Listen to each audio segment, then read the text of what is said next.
చెప్పాను కదా, నా పేరు హిందువులు ఉన్నప్పుడు దేవిగా ఉండాలి, మన దేవుని రక్షణ తీసుకుని పెట్టేయాలి. అంటే నేను ఎప్పుడు 10th క్లాస్ చదివేటప్పుడు మన అయ్యగారు వచ్చి తర్వాత ఇందులో వచ్చి చెప్పేటప్పుడు అలా వచ్చి వెళ్ళి దేవుని తెలుసుకున్నాను. నిజమైన దేవుడు అని తెలుసుకున్నాను. నాకు ప్రాణం పెట్టిన తెలుసుకున్నాను. ఆయన వాక్యాల ద్వారా, ఆయన పాటల ద్వారా, పరిచయాల ద్వారా ఎంతో ఆత్మీయంగా బలపడ్డాము. అంటే లోకంలో ఉన్న జ్ఞానం కంటే దేవుడు ఉన్న జ్ఞానం, దేవుడు ఉన్న ధైర్యం, దేవుడు ఉన్న శక్తి బాగా తెలుసుకున్నాం.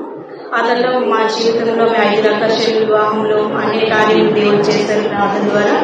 తర్వాత గృహ నిర్మించడంలో కూడా ఎన్నో మా ఊరికి ఉంటుందా దేవుడు 500 గృహములు కూడా అందించారు. అది ఆత్మీయతో పాటు సరైన కూడా దేవుడు ఎన్నో నియమించి ఆశ్చర్యకార్యం చేశారు. అట్లా గర్భఫల వివాహం జరిగిన 2003లో జరిగింది.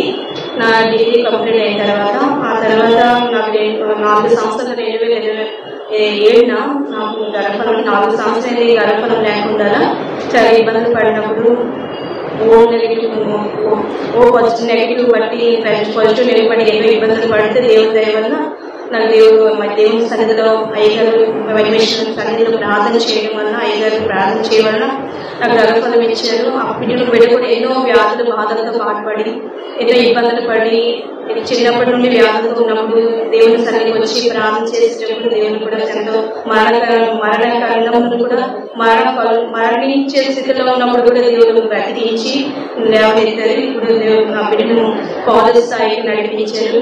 అంటే ఏదో నాకు ఉద్యోగం కూడా దేవుడు నేను నిరుద్యోగిస్తున్నప్పుడు దేవుడు నాకు ఉద్యోగం ఇచ్చి ఆ ఉద్యోగం కూడా నడులు ఆటంకాలు వచ్చినప్పుడు కూడా ముందుకు నడిపిస్తాను. ఇది దేవుని కార్యం ఎంతో గొప్పవి. నిజమైన దేవుడు ప్రాణం పెట్టిన ప్రాణుడు అని నాకు నమ్మకం కలిగింది. దేవుని చేసిన దేవుని ఉపకారానికి ఏమి ఇచ్చిన రుణం తీర్చుకుంది. దేవుడి చేసిన సాక్షి ఏమి ఇచ్చింది.